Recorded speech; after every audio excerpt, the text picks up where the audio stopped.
Diante dessa série de manifestações de ministros, jornalistas e tudo mais, o ex-presidente Jair Bolsonaro também falou sobre o assunto e deu uma opinião aí que também viralizou recentemente. Vamos assistir. Ninguém entende o que aconteceu em outubro do ano passado. Se eu sou o ex mais querido do Brasil, não sou ex por causa do povo, que a grande maioria do povo está conosco. Isso que aconteceu, dispensam palavras. Vocês bem sabem quem interferiu e quem decidiu nas eleições. Repito, quem decidiu não foi o povo. O povo não foi respeitado.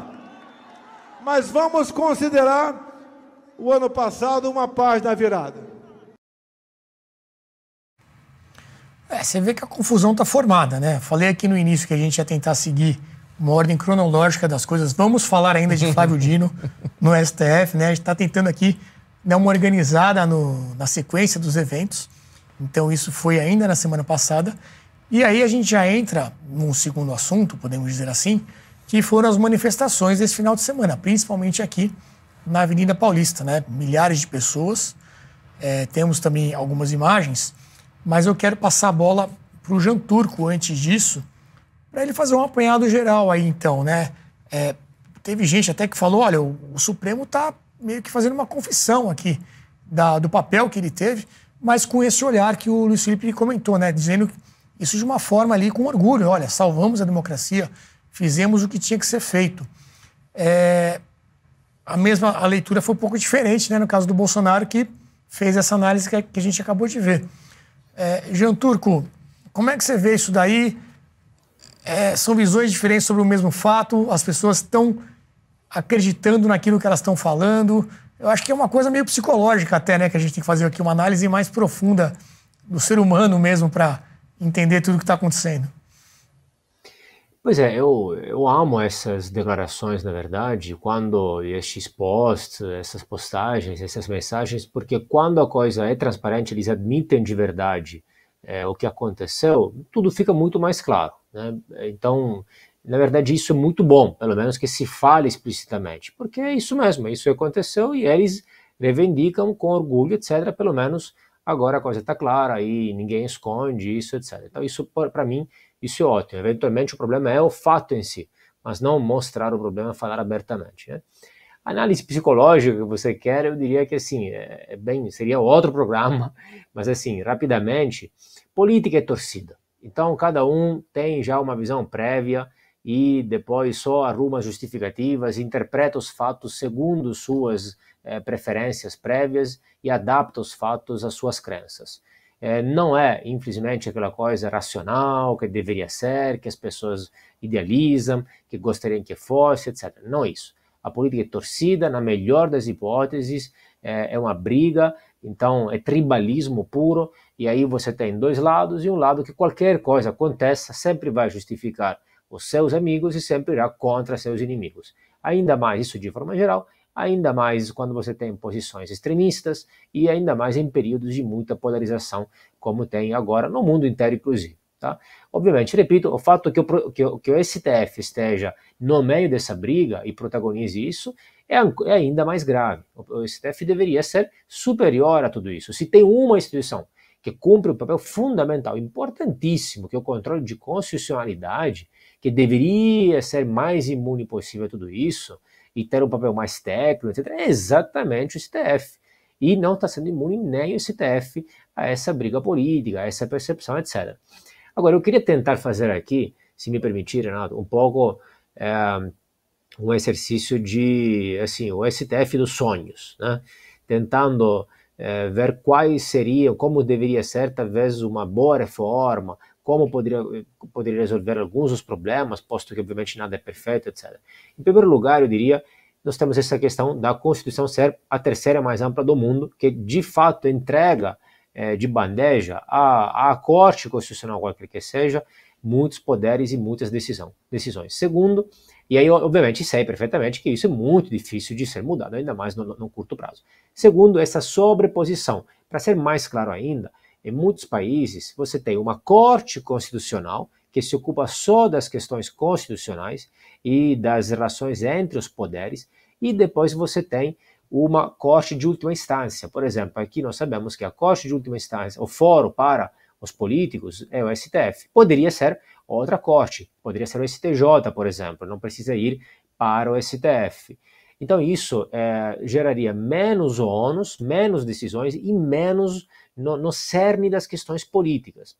Quando em alguns países você chega à última instância e depois eventualmente tem alguma questão constitucional, um apelo à constitucionalidade, não é o caso específico que é julgado, mas é o caso geral, é o caso da Constituição, de um artigo da Constituição, não um caso específico entre algumas pessoas específicas, etc., ou ainda mais entre políticos, que acaba politizando, e certo ou errado que seja, acaba olhando, acaba gerando aquela torcida em cima da corte que tem que ser mais preservada, que tem que ter mais confiança no povo, etc. Em segundo lugar, eu diria a questão das nomeações e da composição. O número, existem países onde tem 12 ministros, 15 juízes, 20, etc. Às vezes são ímpares, às vezes são pares, etc. Mas a questão mais importante é a composição e a nomeação. Nós sabemos aqui como funciona, é o presidente que indica, passa por uma sabatina que de fato é uma mera formalidade, uma farsa, porque desde 1800 nós tivemos só 5 casos de nomes propostos que não foram aprovados, todos os 5 em 1800, então na República nós não tivemos nenhum caso de sabatina que não aceitou o nome proposto, então de fato se torna uma farsa. Nós sabemos que este candidato de forma específica é um candidato do STF, ou melhor, um candidato de alguns juízes do STF, apoiado por Gilmar Mendes e Alexandre de Moraes, inclusive publicamente, no Twitter nestes dias, né? Não é nem um candidato exatamente de Lula, não é nem um candidato exatamente do PT, o PT quer o Messias, o famoso Bessias, né? O mesmo Lula, eu não sei exatamente quais são suas intenções, talvez esteja querendo queimar o nome de Flávio Dino, algumas especulações aí foram feitas, são possíveis, mas a questão da composição é importante, porque, por exemplo, em outros países, como acontece, claro que são países parlamentaristas, você tem 1/3 dos juízes do Supremo que são indicados pelo presidente da República, o chefe de Estado, 1/3 que é indicado pelo Parlamento, pelo Congresso, e 1/3 pelos próprios magistrados. São magistrados de carreira entre eles, e eles propõem alguns nomes. Isso me parece ser uma composição, uma lógica, uma dinâmica melhor, menos pior, pelo menos. Por quê? Por vários motivos. Primeiro, porque diversifica. Segundo, porque quando você dá 1/3 das nomeações ao Congresso, com votação qualificada, ou seja, com 2/3, por exemplo, dos votos, isso força a oposição e o governo, a direita e a esquerda, a trabalhar em conjunto e chegar num nome de consenso, um nome mais moderado. E, em terceiro lugar, também faz sentido que a própria magistratura indique alguns nomes, que sejam magistrados de carreira, por exemplo, até porque, e que aí tem, porque isso, o que acaba gerando várias consequências, mas uma das mais importantes é a seguinte, que hoje, se um jurista quiser ser um juiz do STF, a única forma que ele tem para que isso aconteça é agradar algum presidente em algum momento na história, na vida dele. De outra forma, se ele puder chegar à Corte Suprema do país, à Corte Constitucional, através de uma carreira técnica dentro da magistratura, ele pode fazer isso, ele talvez vai optar por essa via. E ainda, uma questão que me parece importante, mais que o mandato, eu tenho minhas reservas sobre o limite de mandato, tá? É verdade que a maioria dos países tem algum tipo de mandato de 9, 12 anos, etc. Alguns países é mandato vitalício, mas com uma idade de aposentadoria, como no Brasil, etc. Mas tem minhas reservas por quê? Porque tem prós e contras, tá? Vou mostrar. Primeiro, não é garantido que quando o cara seja substituído, quando termina o mandato dele, que o próximo juiz seja melhor que ele. Segundo, você gera um problema de conflito de interesse, porque o que vai fazer este juiz depois?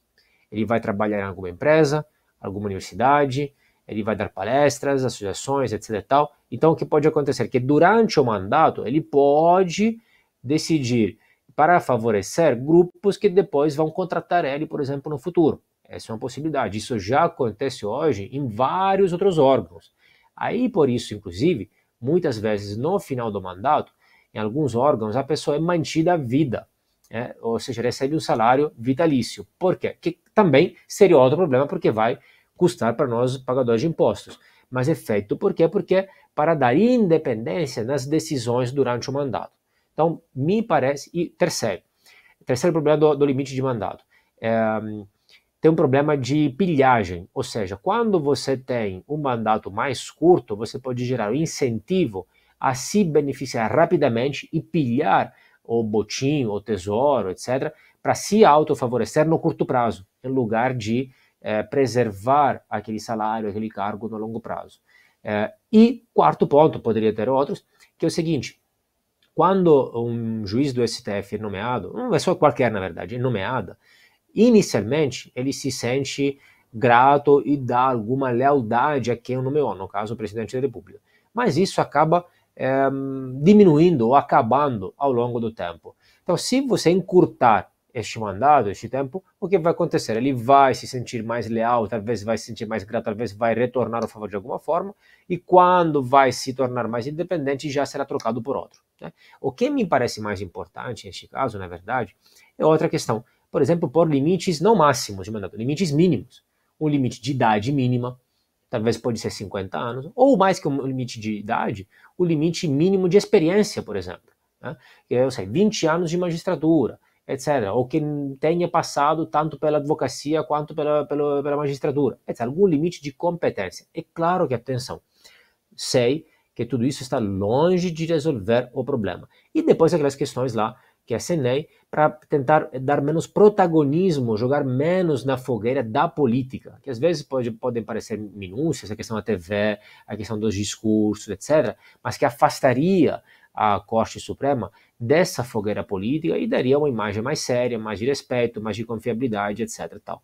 Então, me parece que algumas dessas medidas hoje não estejam sendo debatidas e se tenta só resolver com gambiarras, a meu ver. Estou bastante pessimista, não sei quanto realmente vai se resolver. O que nós vamos ter é que o processo de nomeação continua o mesmo, o presidente vai continuar a indicar, até por questão de cultura política, outros juízes muito próximos a eles, com figuras, com histórias, currículos muito politizados, exatamente o contrário do que deveria ser nas melhores das cortes constitucionais.